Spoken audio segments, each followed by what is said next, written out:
الرحمن الرحيم الحمد لله رب العالمين اللهم صل وسلم على سيدنا محمد الفاتح لما أغلق والخاتم لما سبق ناصر الحق بالحق والهادي إلى صراطك المستقيم وعلى آله وأصحابه حق قدره ومقداره العظيم سبحانك لا علم لنا إلا ما علمتنا إنك أنت العليم الحكيم ولا حول ولا قوة إلا بالله العلي العظيم رب اشرح لي صدري ويسر لي أمري واحلل عقدة من لساني يفقهوا قولي أما بعد معاشر الحاضرين jamaah Masjid Al-Ikhlas yang dimuliakan, dibanggakan oleh Allah Subhanahu wa Ta'ala. Segala puji dan syukur tak henti-hentinya kita panjatkan kepada Allah Subhanahu wa Ta'ala yang dengan izin dan anugerahnya kita bisa berkumpul di satu majelis yang sangat dicintai oleh Rasulullah sallallahu alaihi wasallam, di tempat yang sangat dimuliakan oleh Allah Subhanahu wa Ta'ala dan di waktu yang sangat diberkahi oleh Allah Subhanahu wa Ta'ala. Pada kesempatan pertemuan hari ini kita akan melanjutkan bahasan kita masih di seputar rukun Islam yang kelima, yaitu haji. Pada kesempatan pertemuan 2 minggu yang lalu kita sudah membahas tentang keutamaan kota suci Mekah dan keutamaan Ka'bah. Yang kedua, hal ini merupakan bagian yang tidak terlepas dari pelaksanaan prosesi ritual haji Mekah dan Ka'bah. Kalau kota Madinah tidak masuk dalam kategori tempat-tempat pelaksanaan haji. Tapi kota Madinah adalah tempat ziarah ke makam Rasulullah sallallahu alaihi wasallam. Kedua tempat ini disebut dengan Haramain. Kata Haramain itu artinya dua tanah suci. Kalau kedua tempat ini adalah suci, tentu banyak konsekuensi dari kesucian dari kedua tempat ini yang sudah kita bahas pada pertemuan yang lalu. Sehingga menjadi logis kenapa pelaksanaan haji itu di Mekah. Kenapa bukan di Depok misalnya? Kenapa bukan di Bogor? Kenapa pelaksanaan haji itu mengitari Ka'bah? Kita sudah mengetahui bagaimana keutamaan dan sejarah dari kedua hal yang terkait dengan pelaksanaan ibadah haji. Nah, pada kesempatan hari ini kita akan membahas bagian yang kedua dari pelaksanaan haji. Dan kita tentu tidak membahas dari aspek fikihnya. Karena kalau membahas dari aspek fikih itu tentu membutuhkan waktu yang sangat panjang. Dan juga membutuhkan praktek.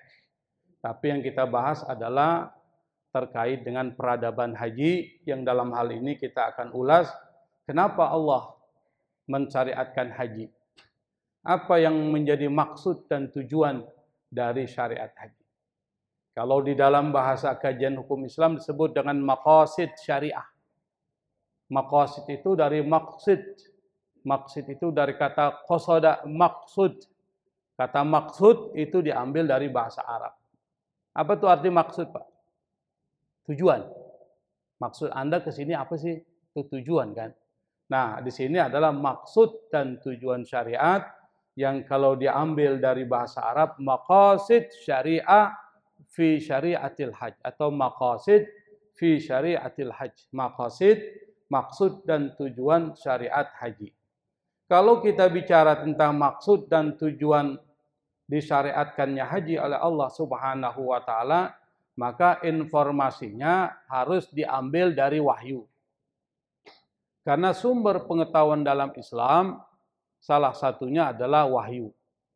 Wahyu itu mencakup Quran dan Sunnah. Itu wahyu. Ada wahyu yang dibacakan langsung redaksinya dari Allah, Quran. membacanya dapat pahala. Ada wahyu yang tidak dibacakan langsung oleh Allah, ghairul matlu, tetapi disampaikan oleh Nabi, membacanya tidak dapat pahala, tetapi mempelajarinya dapat pahala. Membacanya tidak mendapatkan pahala, tapi mempelajari hadis-hadis yang merupakan sumber pengetahuan Islam itu mendapatkan pahala, yaitu pahala belajar. Kedua hal ini dipahami oleh para ulama, maka menjadi fikih. Jadi pemahaman para ulama terhadap Quran dan Sunnah hasilnya fikih, yaitu al-fiqh. Al-fiqh itu artinya pemahaman. Karena dia pemahaman, maka hasil pemahamannya bisa berbeda-beda. Maka muncullah aliran pemikiran. Di dalam fikih banyak aliran, tetapi yang tetap eksis bertahan sampai saat ini adalah cuma 4 madhab. Madhab Hanafi, madhab Maliki, madhab Syafi'i, dan madhab Hambali. Itu yang berkembang di dunia muslim saat ini. Nah, ketika bicara tentang persoalan maqasid syariah, maksud dan tujuan syariat haji, maka rujukannya adalah Quran. Ketika kita buka lembaran-lembaran kitab suci Al-Quran yang bicara tentang haji, itu banyak. Berarti ini menandakan bahwa persoalan haji penting. Karena ayat-ayat yang disampaikan oleh Allah itu banyak. Dan Allah punya maksud dan tujuan tersendiri. Sama misalnya terkait dengan persoalan sholat. Itu banyak disebutkan. Kata sholat itu disebutkan di dalam Quran sebanyak 5 kali. Ini menunjukkan bahwa sholat yang diwajibkan berapa kali, Pak? 5 waktu. Dan Allah ketika menyebutkan 5, itu punya maksud dan tujuan. Sama dengan misalnya terkait dengan persoalan sujud. Sujud di dalam Al-Quran disebutkan 34 kali. Dan ini sama sujud di dalam sholat kita yang wajib. Sholat kita ini berapa rakaat semuanya, Pak? Berapa rakaat? 17. Sujud ada berapa kali? Ada berapa kali? Dalam sholat. Masa nggak tahu? Pernah sholat nggak, Pak? Berapa kali Anda sujud dalam sholat? Kalau dihitung semua 34 kali. Dan itu disebutkan 34 kali. Nah sekarang puasa sama disebutkan sebanyak 30 kali. Menandakan bahwa waktu puasa itu adalah 30 hari. Nah ayat-ayat yang bicara tentang haji ini banyak. Ada Al-Baqarah 158, 189, 196, 197. Nanti dicek sendiri. Yang kedua Ali Imran. Bukan Al-Imran ya, Ali Imran. Karena Ali Imran itu keluarganya si Imran. 97 ayat. Yang ketiga Al-Maidah. Ayat pertama. Yang keempat At-Taubah ayat ketiga. Dan yang keempat surat Al-Hajj ayat 27 dan 32. Yang dari ayat-ayat yang bicara tentang Al-Quran, ketika kita simpulkan, maka ada beberapa pesan moral yang ingin disampaikan oleh Allah Subhanahu wa Ta'ala dari syariat haji. Banyak, tapi yang saya akan ambil hanya 3 maksud dan tujuan syariat haji. Kenapa? Karena waktu kita nggak banyak. Maksimal sampai jam 6, itu maksimal. Ketika bicara tentang maksud dan tujuan syariat, maka itu bermanfaat buat manusia. Bukan buat Allah. Anda mau sholat, tidak sholat, kira-kira Allah untung nggak? Allah rugi nggak, Pak? Nggak ada sama sekali Allah untung dan rugi dengan Anda. Ibadah kita tidak mengurangi kemuliaan Allah, tidak menambah kemuliaan Allah. Justru syariat yang diturunkan oleh Allah Subhanahu wa Ta'ala kepada kita itu buat kita. Manfaatnya buat manusia. Kalau bicara manusia, itu tentu bicara tentang dimensi. Manusia itu terdiri dari aspek spiritual, aspek personal, dan aspek sosial. Begitu Pak cara memahaminya, supaya kita mudah untuk mengetahui kenapa syariat diturunkan oleh Allah. Ketika bicara tentang aspek spiritual, manfaat yang pertama yang diperoleh oleh manusia yang nanti akan memberikan manfaat kepada dia dari aspek individual sampai aspek sosialnya, yang pertama adalah pelaksanaan ibadah haji itu mewujudkan tauhid. Keyakinan kita kepada Allah Subhanahu wa taala kuat dan memunculkan keikhlasan kepada Allah Subhanahu wa taala. Yang kedua hal ini penting. Mana ayatnya? Ayatnya ini dua yang bicara tentang haji. Apa? Yang pertama adalah surat Al-Hajj yang tadi saya sebutkan. Surat Al-Hajj ayat 26 Allah Subhanahu wa taala menginformasikan kepada kita, wa idz bawwa'na li Ibrahim makanal baiti alla tusyrik bi syai'an wa tahhir baitiya lit-ta'ifin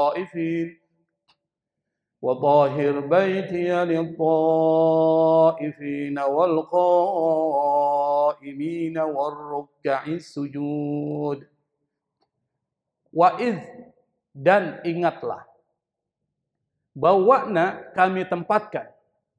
Siapa? Li Ibrahim, kepada Nabi Ibrahim. Ditempatkan di mana? Makanal bait, di satu tempat di Ka'bah. Lalu Allah memberikan pesan kepada Nabi Ibrahim, Allah tusyrik bi syai'an. Jangan sekali-kali engkau menyekutukan aku dengan sesuatu pun. Itu pesan pertama. Pada saat ketika Nabi Ibrahim membangun fondasi Ka'bah, Allah berpesan kepada kepada Nabi Ibrahim, jangan sekali-kali menyekutukan aku, kata Allah. Wa tahhir, dan sucikan baitia, rumahku, li ta'ifina wal qaimina wa ruk'i sujud, bagi orang yang taif, tawaf, orang yang melaksanakan salat al-qaim, wa ruk'i sujud, orang yang melaksanakan ruku dan sujud. Pesan ini yang pertama adalah jangan menyekutukan Allah. Berarti harus mengesahkan Allah Subhanahu wa taala. Mengesahkan Allah, tauhid. Wahada yuwahidu tauhid. Dari kata wahid, esa. Jadi menyekutukan Allah itu adalah bagian merusak tauhid kepada Allah Subhanahu wa taala.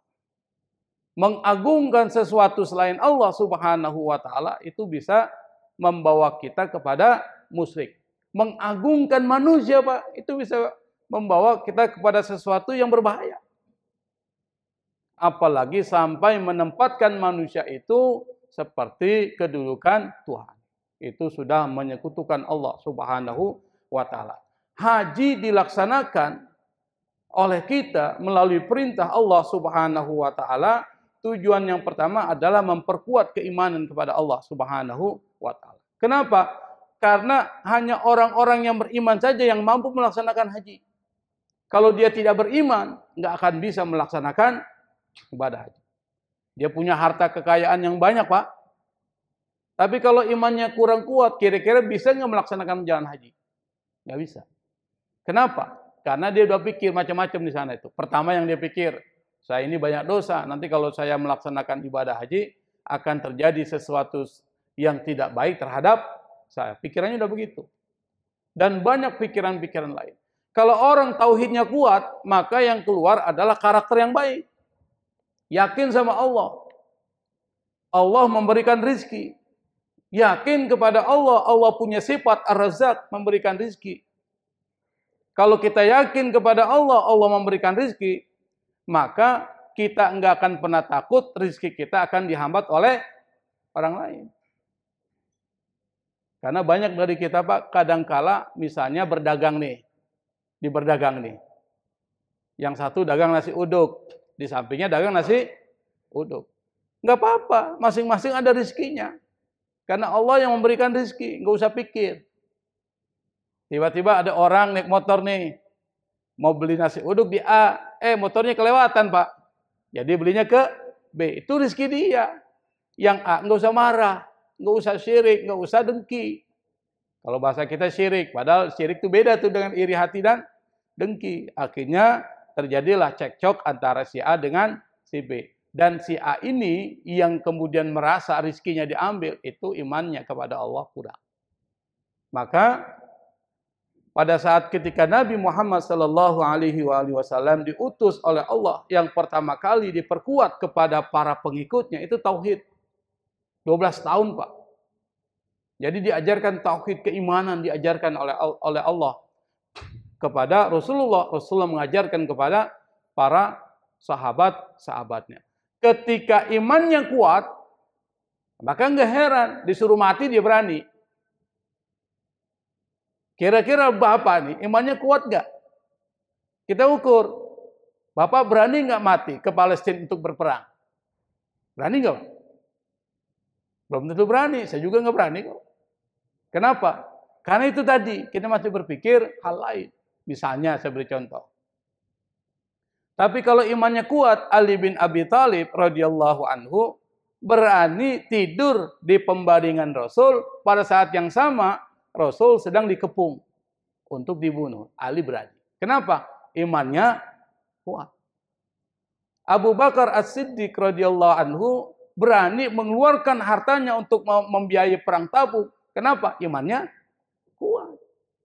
Kalau orang imannya kuat, ya seperti para sahabat-sahabat Nabi. Makanya di dalam Al-Quran Allah kasih contoh. Satu cerita. Cerita ini disebutkan oleh Allah dalam Al-Quran. Surat Al-Buruj. Nih, Al-Buruj nih. Ayat 4.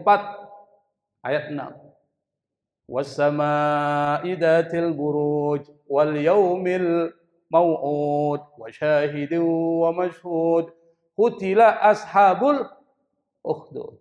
An-nari dhatil waqud idhub 'alaiha qu'ud. Di sana ada kata ukhdud, ashabul ukhdud. Bapak tahu siapa ashabul ukhdud? Ashabul ukhdud ini adalah orang-orang yang dimasukkan ke dalam parit. Ukhdud. Pada zaman siapa? Pada zaman setelah zaman Nabi Isa alaihi salatu wassalam. Berarti sebelum zaman Islam. Karena antara Nabi Isa dengan Islam itu jaraknya panjang, Pak. Sampai ratusan tahun. Di sana itu ada seorang raja.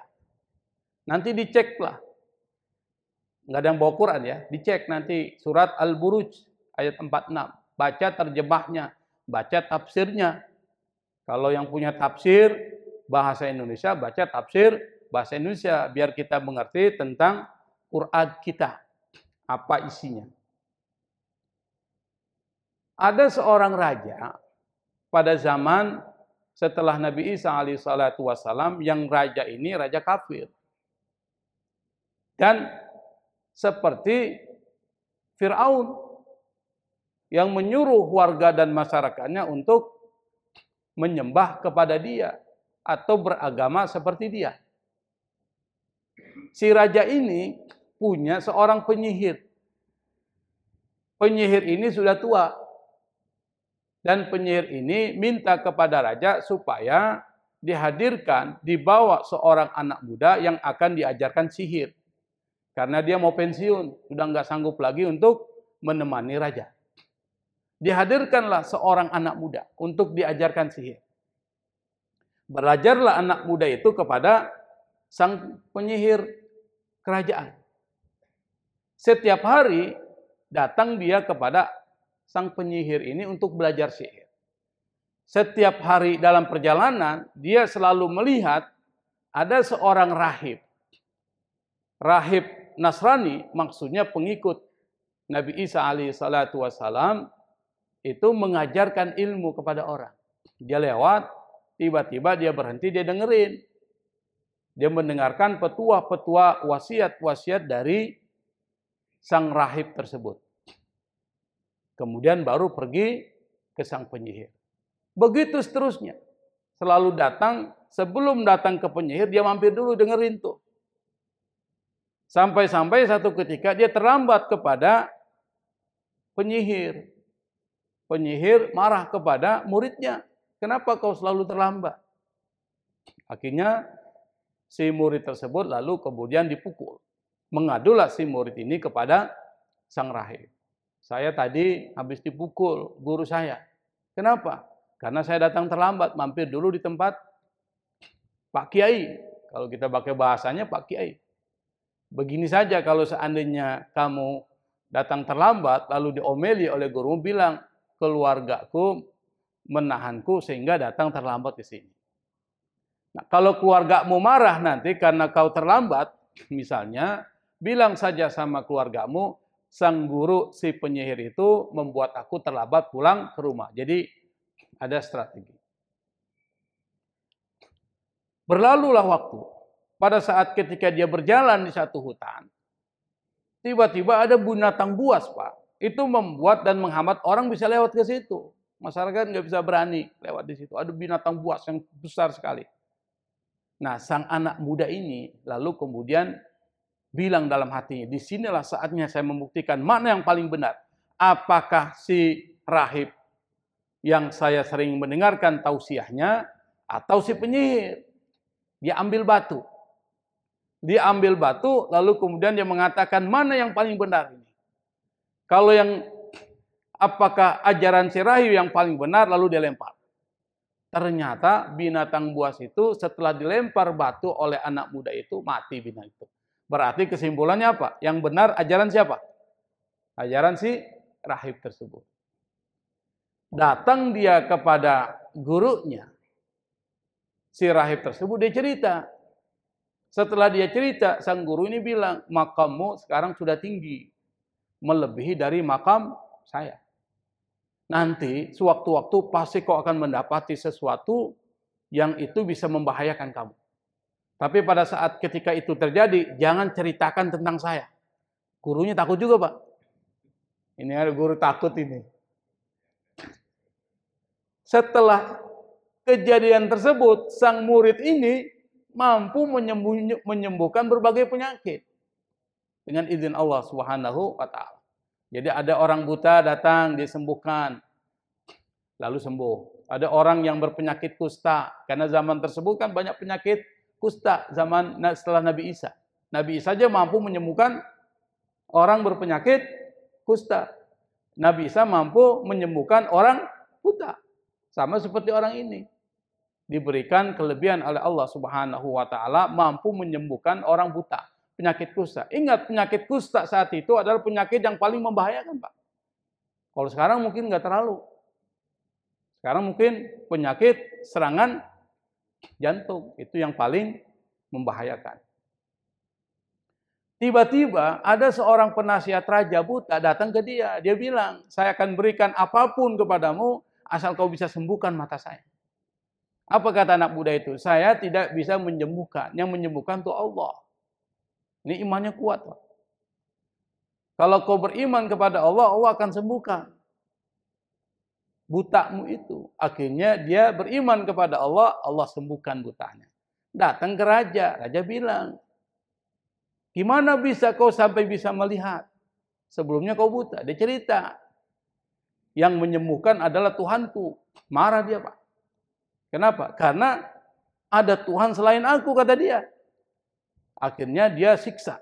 Penasihat itu disiksa. Lalu ditanya, siapa yang mengajarkanmu itu? Anak muda. Dipanggillah anak muda itu. Dipanggil anak muda itu. Anak muda itu disiksa. Dia cerita tentang gurunya. Dipanggillah rahib itu. Dia siksa lagi untuk kembali kepada agama dari sang raja. Ke agama raja. Sang rahib ini nggak mau disiksa sampai dipenggal lehernya itu, matilah dia. Setelah itu sang penasihat raja dipanggil tuh, yang dari buta menjadi tidak buta. Keluar kau dari agama itu, masuk kembali kepada agama sebelumnya. Penasihat itu nggak mau, dibunuh lagi. Tinggal dia, anak muda ini. Anak muda ini mau dibunuh, Pak. Dia panggil pengawalnya, bawa anak muda ini ke atas gunung. Tanya kepada dia, kalau seandainya dia mau kembali kepada agama sebelumnya, agama sang raja ini, maka dia selamat. Tapi kalau dia tidak mau, lemparkan dia ke jurang. Dibawalah anak muda ini oleh pengawal raja yang jumlahnya banyak. Pada saat ketika dibawa, anak muda ini bilang kepada Allah Subhanahu wa taala, "Ya Allah, selamatkan aku." Allah selamatkan anak muda ini, tiba-tiba bumi berguncang di atas gunung dan kemudian orang-orang sang pengawal ini langsung jatuh ke jurang, mati semua. Anak muda ini kembali lagi kepada raja. Ditanya, "Apa yang terjadi dengan para pengawalku?" Mereka sudah masuk ke dalam jurang dan mati semua. Akhirnya dipanggillah para pengawal yang lain untuk membawa dia ke laut. Dan dia pesan kepada pengawal, bilang kepada dia, kalau seandainya dia kembali kepada agama raja, maka dia akan selamat. Kalau tidak, cemplungkan dia ke dalam laut. Dibawalah dia mau ke laut, sampai kemudian dia di atas laut, lalu dia bilang sama Allah, "Ya Allah, selamatkan aku." Tiba-tiba Pak, itu berguncang tuh kapal. Semuanya masuk ke dalam air, mati semua. Dia termasuk masuk, tapi kemudian Allah selamatkan orang itu. Kembali lagi kepada raja. "Bagaimana bisa kau tidak bisa mati?" kata. "Apa? Aku bisa mati kalau engkau bisa menjalankan apa yang kuperintahkan." Kata sang anak muda itu. "Apa?" "Yang pertama, kalau kau ingin membunuhku, kumpulkan semua masyarakat di satu tempat yang luas. Kemudian ikat aku, salib aku di satu pohon. Setelah engkau salib aku," kata si pemuda ini kepada raja, "ambil satu panah dari kantongku, kemudian lepaskan dengan membaca dengan nama Tuhan anak ini." Maksudnya dengan nama Allah Subhanahu wa taala. Sang raja langsung melaksanakan apa yang diperintahkan oleh anak muda itu. Dikumpulkan semua masyarakat, diikat dia di satu tempat, di pohon, disalib, lalu kemudian diambil anak panahnya, lalu dia bunuh. Dilepaskan anak panah itu dengan mengucapkan dengan nama Tuhan dari Tuhannya anak tersebut. Terlepaslah anak panah itu, kena mukanya, matilah dia Pak. Yang nonton semua ini Pak, ketika mendengar itu, semuanya kemudian pada syahadat. Masuk Islam. Bahasanya masuk Islam. Kenapa? Melihat karamah dari anak tersebut. Lalu sang penasihat raja bilang kepada raja, "Inilah yang kau khawatirkan. Semua rakyatmu kemudian masuk kepada agama anak muda tersebut." Akhirnya dibuat parit, ukhdud. Dibuat parit, kemudian di dalam parit itu api dinyalakan. Api dinyalakan Pak. Semua orang-orang yang beriman kepada anak tersebut, kalau dia kembali kepada agama sebelumnya, maka dia selamat. Tapi kalau dia tidak kembali kepada agama sebelumnya, masih kepada agama anak muda itu, maka dilemparkan atau dia lempar sendiri, loncat sendiri. Semua Pak, masyarakat itu loncat sendiri ke dalam parit, yang parit itu sudah dinyalakan api yang besar. Semuanya mati. Sampai-sampai ada seorang ibu-ibu ragu-ragu ini, mau loncat atau tidak. Ibu-ibu itu ada anak bayi. Anak bayi ini. Apa? Anak bayi itu langsung ngomong, "Loncat saja ibu, karena ini adalah agama yang benar." Akhirnya keduanya loncat, seperti kasus ceritanya Mas Cita. Sama itu. Loncatlah dia ke dalam parit, yang parit itu dinyalakan api, semuanya mati. Diceritakan oleh Allah Subhanahu wa taala, namanya Ashabul Ukhdud. Qutila ashabul ukhdud an-nari dzatil waqud. Ada itu. Dibunuh para orang-orang yang dimasukkan ke dalam parit.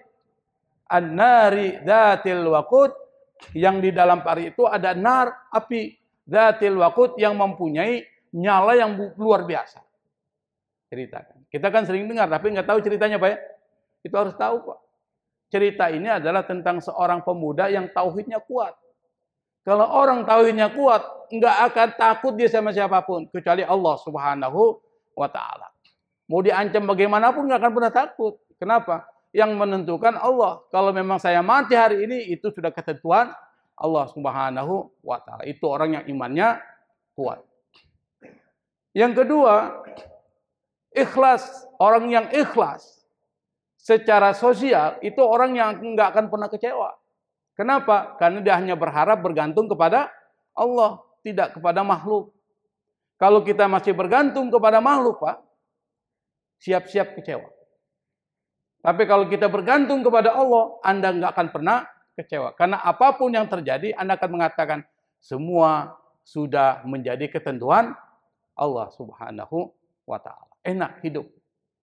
Tapi kalau seandainya kita hidup masih bergantung kepada makhluk, maka siap-siap kecewa. Maka para ulama-ulama dulu kalau menulis karya, Pak, itu selalu minta kepada Allah. Supaya apa yang dia kerjakan dan ditulis, itu benar-benar adalah karena Allah Subhanahu wa ta'ala. Termasuk ada seorang ulama namanya Syekh San Haji. Syekh San Haji ini, ada yang kenal, Pak? Ada yang kenal? Kalau yang kenal, saya kasih uang 100.000. Ada yang kenal? Padahal ini ma'ruf, masyhur. Syekh San Haji ini penulis kitab Matan Jurmiyah. Matan Jurmiyah? Tahu ya? Matan Jurmiyah itu matan yang berisi tentang kaidah nahwu. Kalau orang-orang pesantren itu kalau belajar nahwu, itu yang pertama belajar itu Matan Jurmiyah. Yang kedua amsilatut tasrif, tentang tasrif. Bahkan di kampung kita dulu banyak tuh orang belajar Matan Jurmiyah, sekarang udah nggak ada. Dulu banyak, karena saya termasuk yang belajar itu Matan Jurmiyah. Matan Jurmiyah itu al-kalamu wal labdul murakkabul mufitu bil waddi waqsamu salasatun ismun wa fi'lun wa harfun ja'a li ma'nan tuh. Dihafal gitu. Yang menulis kitab ini Syekh San Haji. Pada saat ketika dia menulis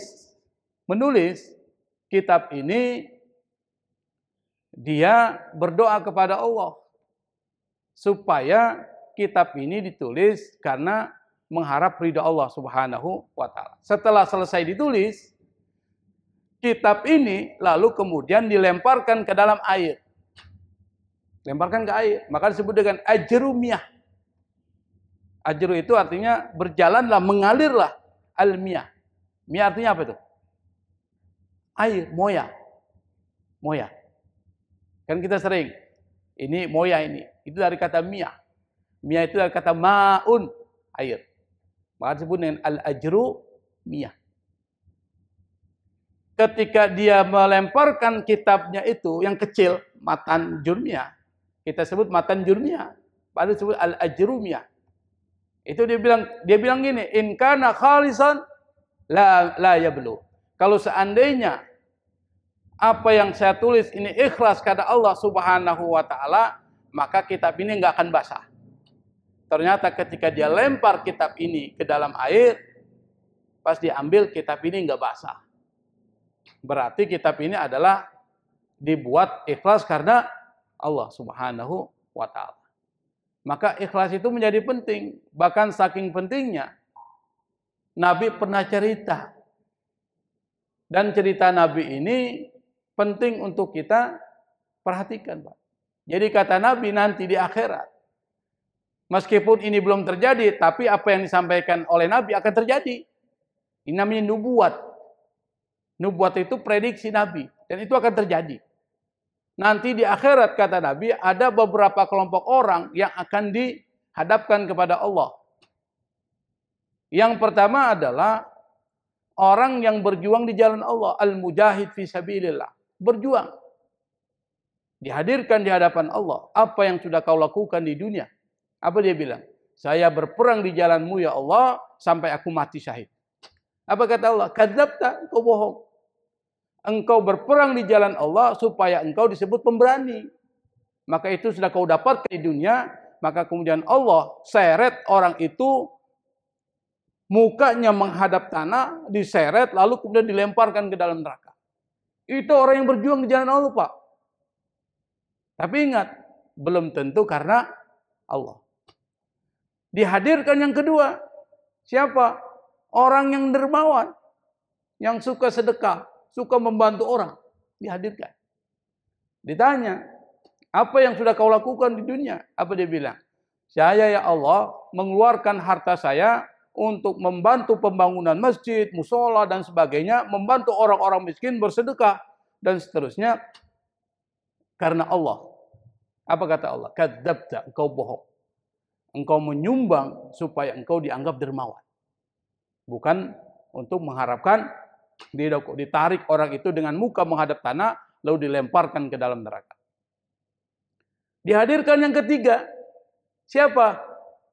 Qari'ul Quran. Pembaca Quran, Pak. Orang ahli Quran. Dihadirkan. Ditanya sama Allah, apa yang sudah kau lakukan dunia? Saya ya Allah membaca Al-Quran dan mengajarkan Al-Quran kepada orang. Apa kata Allah? Kadzabta, engkau bohong. Engkau membaca Al-Quran dan mengajarkan Al-Quran kepada orang lain. Likai yuqalu qari. Dengan harapan engkau dianggap sebagai qari. Banyak nggak sekarang, Pak? Banyak, Pak. Akhirnya Allah tarik orang itu dengan muka menghadap ke tanah lalu dilemparkan ke dalam neraka. Maka kebaikan apapun yang kita lakukan belum tentu akan mendapatkan pahala dari Allah Subhanahu wa taala. Yang bisa mendapatkan pahala dari Allah kalau kita melakukan itu karena Allah Subhanahu wa taala. Maka hati-hati, tipis tuh. Perbedaannya tipis. Itu yang pertama. Dari haji itu bisa membuat orang tauhid yang menjadi kuat, bisa membuat orang keikhlasannya kepada Allah itu menjadi kuat. Kalau orang tauhidnya kuat, ikhlasnya kuat, maka dalam hidup dia pasti akan bahagia. Itu satu. Yang kedua, secara sosial. Apa? Pelaksanaan ibadah haji itu kalau kita lihat dari Al-Quran, itu ada satu ayat. Dan ayat ini masyhur, kita sering baca. Yang dari ayat ini, itu ada pesan moral. Yang pesan moral ini, kalau kita laksanakan jadi kebiasaan, Anda akan jadi sukses di dunia dan sukses di akhirat. Apa? Kata Allah dalam Al-Quran, فَمَنْ فَرَضَ فِيهِنَّ الْحَجِّ فَلَا رَفَثَ وَلَا فُسُوقَ وَلَا جِدَالَ فِي الْحَجِّ وَمَا تَفْعَلُوا مِنْ خَيْرٍ يَعْلَمُهُ اللَّهُ. Al-Baqarah 197, nanti dicek. Apa kata Allah? Faman faradha fihinnal hajj. Barang siapa yang telah diwajibkan melaksanakan haji, siapa mereka? Yang mempunyai kemampuan. Kemampuan apa? Pertama, kemampuan fisik, enggak sakit. Yang kedua, kemampuan harta. Fihinna itu fi ashhuril hajj, pada bulan-bulan haji. Kata Allah, pesan Allah, yang pertama, fala rafasa. Jangan melakukan perkataan-perkataan yang keji, kotor, jorok. Kalau bercanda jangan yang menjurus yang porno-porno. Kan banyak kita kalau udah ngumpul, kalau udah bercanda yang porno, suka banget kan? Nah, pada saat ketika melaksanakan ibadah haji, jangan tuh. Fala rafas. Kedua, wala fusuk. Jangan mengatakan perkataan-perkataan yang fasik. Apa? Menghina orang. Mencaci maki orang. Dan itu sering terjadi, Pak, pada saat pelaksanaan haji itu. Kenapa? Karena kita berada di satu tempat yang banyak orang yang datang itu berbeda latar belakang sosialnya, latar belakang kelompok etniknya, rasnya, Pak. Dan beda-beda kebudayaan dan tradisi. Betul nggak, Pak? Ada yang pernah melaksanakan umroh nggak? Itu beda-beda tuh. Dan karakternya beda nggak? Beda. Nah, karena karakternya beda, seringkali terjadi pergesekan. Pada saat terjadi pergesekan, muncullah perkataan kita yang kotor. Misalnya seperti contoh. Kita lagi sholat, tiba-tiba dilangkahi tuh. Kalau orang Afrika, Pak. Orang Afrika itu, tiba-tiba loncatin kepala kita, Pak. Bagi dia biasa aja tuh. Bagi kita kurang ajar nggak, Pak? Kurang ajar. Marah kita. Apa kita bilang? Hei hitam. Tuh. Kalimat itu muncul. Itu namanya fusuk. Jaga ini, Pak. Atau kita bilang ada orang yang baunya subhanallah, masya Allah. Kenapa? Ya mungkin nggak mandi, melaksanakan tawaf misalnya kita cium tuh Pak. Atau pada saat kita berdesakan, kita berada di keteknya dia. Begini tuh setengah mati kan? Muncullah pikiran-pikiran kotor kita sampai kita mengatakan, ini orang kok bau banget sih, bau ketek. Nah itu hati-hati, itu busuk Pak. Apalagi sampai menghina dan melecehkan orang. Wala jidala fil hajj. Kalau di tempat haji, kata Allah, jangan berdebat. Mau soal makanan, soal apa, jangan berdebat. Kita itu suka berdebat soal makanan. Rebutan. Kenapa? Karena ada orang di Indonesia itu suka ngambil jatah orang. Padahal di haji, Pak, itu udah dijatahin pas. Kalau ada 40, 140, 140 makanan. Kalau ada yang ngambil 2, kira-kira kurang nggak, Pak? Kurang 1. Yang kurang 1 ini akhirnya nggak dapat makan. Kalau dilihat ada orang ngambil 2, terjadilah perdebatan. Dan seterusnya. Kata Allah, wala jidala fil. Kenapa Allah mengatakan ini? Karena ini pasti akan terjadi. Dan itu terjadi. Dan saya alami sendiri. Banyak terjadi perdebatan pada saat pelaksanaan haji. Karena apa? Karena banyak orang yang datang tidak mengerti tentang aturan-aturan haji. Bahkan waktu saya haji, di tempat ruangan saya, itu masih ada orang pakai kolor, Pak. Padahal itu harus umroh, gak boleh. Masih ada. Kita bilangin marah. Kita bilangin. Marah dia. Orang tua. Kenapa? Ente ini baru anak kecil. Masih bawa kencur, masih ngajarin dia katanya. Bahasanya seperti itu. Padahal kita beritahu supaya tidak supaya ibadahnya sah dan seterusnya. Nah, kata Nabi memperkuat ayat ini, Nabi mengatakan man hajja falam yarfus walam yafsuk raja'a min dunubihi kayauma waladathu ummu. Yang terjemahnya di sampingnya itu. Siapa yang haji lalu tidak berkata keji, tidak berbuat dosa, niscaya ia pulang seperti hari dilahirkan oleh ibunya. Jadi kalau orang ibadah hajinya diterima oleh Allah Subhanahu wa taala, haji mabrur, maka semua dosa-dosanya diampuni oleh Allah Subhanahu wa taala. Kalau diampuni dosanya oleh Allah, maka balasannya adalah surga. Maka Nabi mengatakan al-hajjul mabruru laisa lahu jaza illal jannah. Haji mabrur balasannya tidak lain dan tidak bukan kecuali surga. Surga itu apa? Kalau dijelaskan dalam Al-Quran, segala sesuatu yang nikmat ada di dalam surga. Dan Anda mendapatkan kenikmatan itu tidak perlu capek. Min gairi ta'abin wala nasab. Tanpa capek, tanpa lelah. Kalau di dunia kita mendapatkan kenikmatan, harus berusaha dulu, Pak. Bekerja dulu. Bapak ingin mendapatkan keindahan pemandangan di puncak. Bapak harus kemana dulu, Pak? Ke puncak dulu. Mau ke puncak, siapkan apa? Mobil. Mobil butuh bensin nggak? Bensin perlu duit nggak? Perlu. Berarti mengeluarkan sesuatu untuk mendapatkan kenikmatan itu. Di surga Anda nggak perlu. Mau pisang goreng.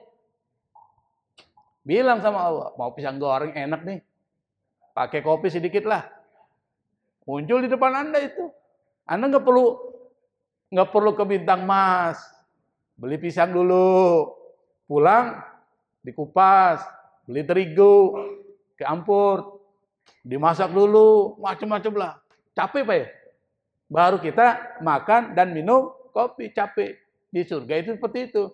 Maka kalau seandainya orang tidak mengharapkan surga, itu orang abnormal. Tapi kalau seandainya dia inginkan neraka, kan ada orang bilang, nggak apa-apa lah di neraka, yang penting bersama artis katanya. Bayangkan Pak, dia nggak ngerti itu neraka seperti apa itu. Hati-hati ngomong tuh Pak. Kan banyak yang begitu, artis Indonesia pernah saya dengar itu.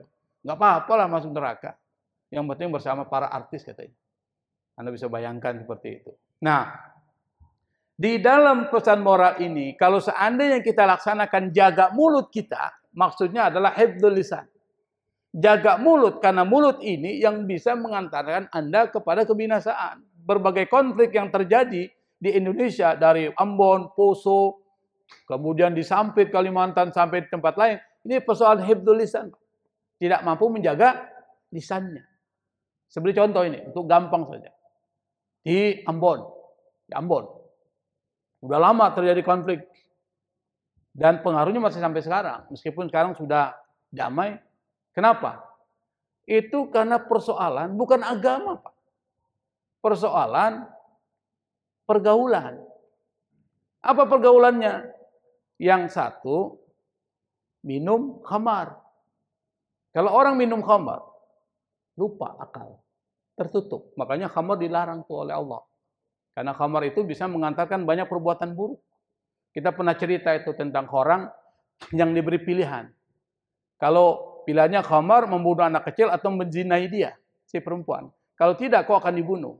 Laki-laki yang beriman itu bilang, yang paling rendah minum khamar, dipilih minum khamar.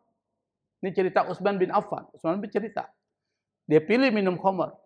Pas dia minum khamar, setelah dia minum khamar, dia lupa nih otak ini Pak pikiran. Tertutup. Anak kecilnya dibunuh, perempuan itu dizinai.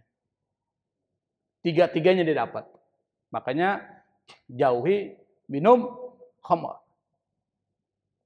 Nah termasuk tadi kasus Ambon. Minum khamar lupa mulutnya ngomong kata-kata kasar. Membuat tersinggung orang lain.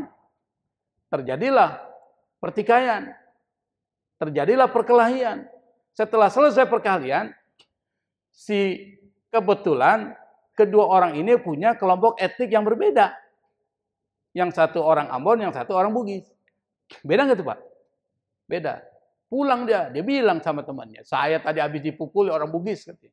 Jadi bukan persoalan individu, dibawa oleh kelompok etnik.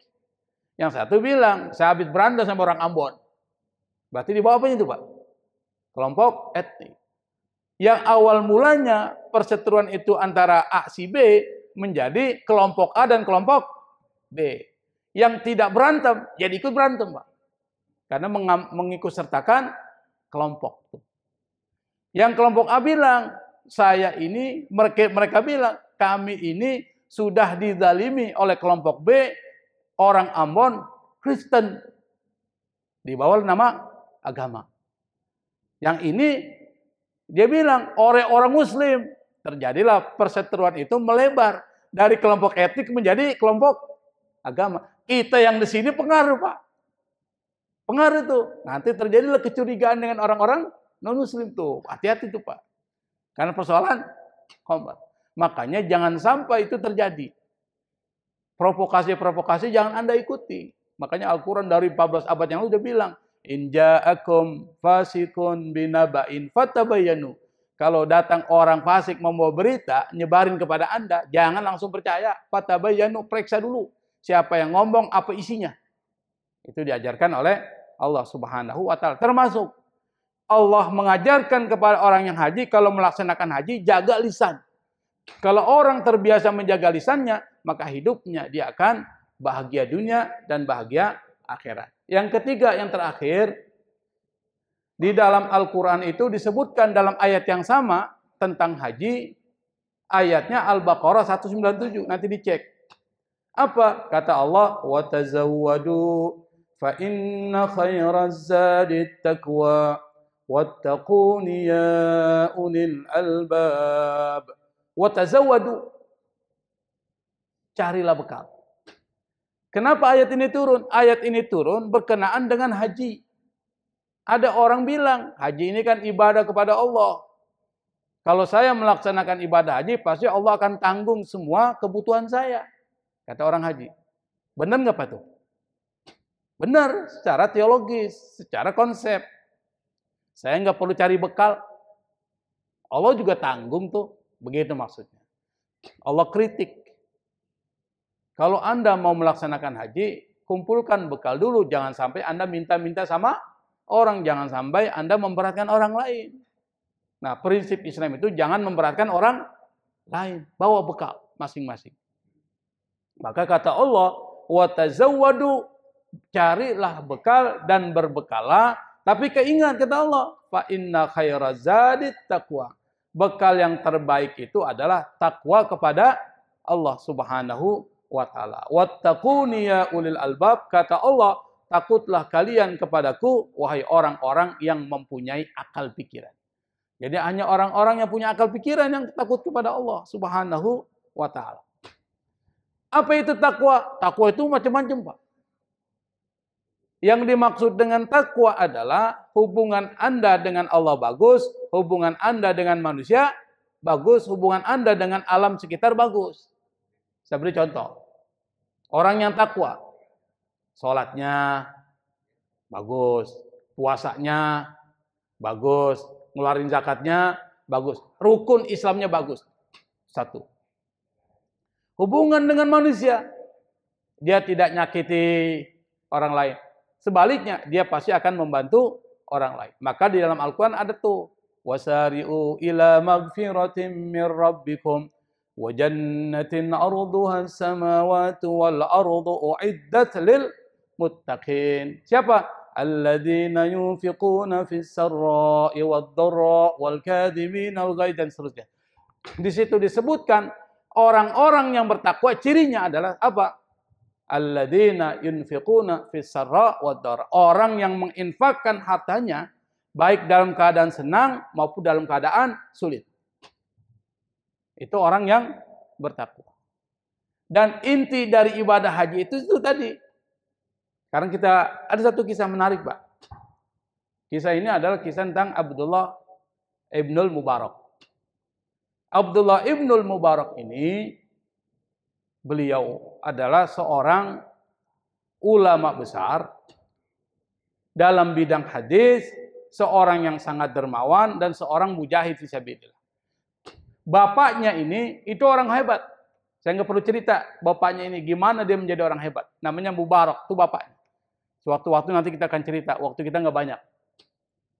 Mubarak ini punya anak, Abdullah ibnul Mubarak, seorang ulama besar. Kalau ingin tahu dia, Anda bisa buka Google, Anda ketik tuh nama itu, dia akan muncul siapa nama dan orang yang bernama Abdullah ibnul Mubarak. Abdullah ibnul Mubarak satu ketika dia ingin melaksanakan haji. Dikumpulkanlah bekal. Setelah terkumpul bekal, lalu dia pergi ke pasar untuk membeli seekor unta sebagai transportasi perjalanan haji ke Mekah.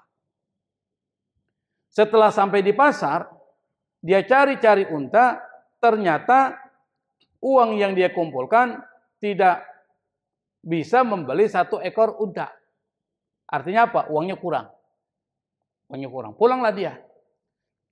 Pada saat ketika dia pulang, rencananya akan mengambil uang untuk menggenapi membeli seekor unta. Pulang dia. Pada saat ketika dia pulang Pak, dia lihat ada seorang ibu. Seorang ibu itu sedang mengais-ngais sampah. Pada saat mengais sampah, seorang ibu itu mendapatkan seekor ayam yang sudah mati. Berarti ayamnya ayam apa? Bangkai. Bangkai boleh nggak dimakan? Nggak boleh. Sang ibu itu lalu ambil bangkai itu lalu dibersihkan. Abdullah ibnul Mubarak dilihatin. Ini ibu ini ngapain ini? Sampai mengais-ngais sampah lalu mengambil bangkai.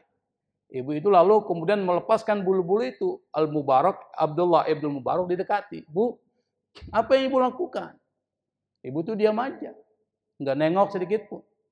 Sampai yang ketiga dia bertanya, tetap dia diam aja. Sampai Abdullah ibnul Mubarak dia bilang, bukankah dalam Islam bangkai itu haram ibu dimakan? Apa ibu itu bilang? Setelah itu dia nengok kepada Abdullah ibnul Mubarak, dia bilang, bangkai ini haram buat kamu, halal buat saya. Oh, bingung dia. Kok bisa begitu? Kenapa? Saya ini punya anak. Sudah berhari-hari tidak makan. Suami saya sudah meninggal. Jadi dia janda punya anak, nggak punya pekerjaan, hidupnya susah. Berhari-hari belum makan. Dapatlah bangkai. Halal nggak buat dia? Halal. Kenapa darurat? Karena dia nggak ada makanan. Akhirnya Abdullah ibn Mubarak karena kasihan, itu uang yang dia kumpulkan untuk membeli unta itu Pak dikasih semua kepada orang itu. Ibu, bangkai itu buang saja. Itu diharamkan oleh Allah Subhanahu wa taala. Ini ada uang. Ibu pakai, ibu belikan makan. Akhirnya sang ibu itu ambil uang itu lalu dia pulang. Baliklah Abdullah ibn Mubarak ke rumahnya, enggak jadi pergi haji tahun itu. Jadi enggak jadi pergi haji tahun itu. Sampai pelaksanaan haji tiba, sampai bulan haji tiba, sampai selesai ibadah haji. Masyarakat pada pulang dari Mekah masing-masing ke kampungnya. Abdullah ibn Mubarak dan yang lainnya juga sama-sama menyambut kedatangan masyarakat pulang dari haji. Jadi tradisi orang-orang dulu, Pak, kalau ada orang pulang haji, mereka nyambut. Sama dengan kita. Kenapa? Karena selama beberapa hari, doanya masih dikabulkan oleh Allah Subhanahu wa Ta'ala. Makanya kalau ada orang pulang haji, kita datang kan? Bukan minta korbannya, bukan, Pak. Jangan minta oleh-oleh. Minta doanya. Kenapa? Karena selama beberapa hari itu, doanya masih dikabulkan oleh Allah Subhanahu wa Ta'ala. Termasuk Abdullah bin Mubarak dengan yang lain ngumpul di gerbang kota menyambut kedatangan para hujaj. Pas datang para haji itu, dia lihat Al-Mubarak tuh, Abdullah bin Mubarak. Loh, kok kamu sudah di sini? Kenapa emang? Saya waktu haji, saya ketemu dengan kau. Bahkan kita ngomong-ngomong, bincang-bincang. Loh, saya nggak haji kok. Saya masih di sini. Si orang itu bilang, enggak. Karena saya langsung ketemu dengan kamu dan kita ngobrol-ngobrol. Sampai kita minum kopi. Bahasanya begitulah. Dia bingung kan. Hampir sebagian besar orang bilang begitu, Pak. Karena ketemu dia. Ah, sudahlah. Daripada ribet nih. Udahlah. Nggak diperpanjang lah. Pulang dia. Tiba-tiba malam harinya dia mimpi, Pak. Rasulullah Shallallahu Alaihi Wasallam datang kepada dia dalam mimpi itu. Apa? Rasul mengatakan, terima kasih wahai Abdullah, engkau sudah membantu zuriatnya. Siapa zuriatnya? Itu ibu itu ternyata zuriat Rasulullah. Kau sudah membantu zuriatku. Dan terima kasih. Karena bantuanmu, maka Allah perintahkan malaikat menyerupai wajahmu untuk melaksanakan ibadah haji atas namamu. Bayangkan, baru dia tahu. Dan dia mendapatkan haji mabrur. Padahal tidak melaksanakan haji. Itu yang diinginkan oleh Allah Subhanahu wa Ta'ala. Bukan pelaksanaan hajinya, tapi nilai-nilai dari pelaksanaan haji memberikan pengaruh nggak kepada Anda. Itu yang penting. Itu yang disebut dengan mabrur. Kalau haji pulang, semakin baik dari haji, semakin kacau. Nggak mabrur tuh. Semakin berantakan. Dan seterusnya. Itu nggak disebut mabrur. Mabrur itu, haji itu memberikan kebaikan kepada dia dan orang lain. Seperti Abdullah ibn Mubarak, meskipun tidak melaksanakan haji tahun itu, tapi dia mendapatkan haji mabrur. Kenapa? Karena membantu orang lain yang membutuhkan, sementara dia sendiri membutuhkan. Alladzina yunfiquna fis-sarra wad-dharra. Mereka yang menginfakkan hartanya, baik dalam keadaan senang maupun dalam keadaan sempit. Nah, 3 pesan moral yang disebutkan Allah dalam Al-Quran ini, itu adalah sebagian kecil dari apa yang diinginkan oleh Allah dalam pelaksanaan haji. Bukan cuma ritualnya itu, yang penting adalah apa makna di balik pelaksanaan ibadah haji, yang di dalam pelaksanaan itu, dia sebagaimana disebutkan Allah dalam Al-Quran, itu menyampaikan pesan-pesan, kalau itu menjadi bagian dari kebiasaan Anda, maka Anda akan sukses dunia dan sukses akhirat. Wallahul musta'an. Wassalamualaikum warahmatullahi wabarakatuh.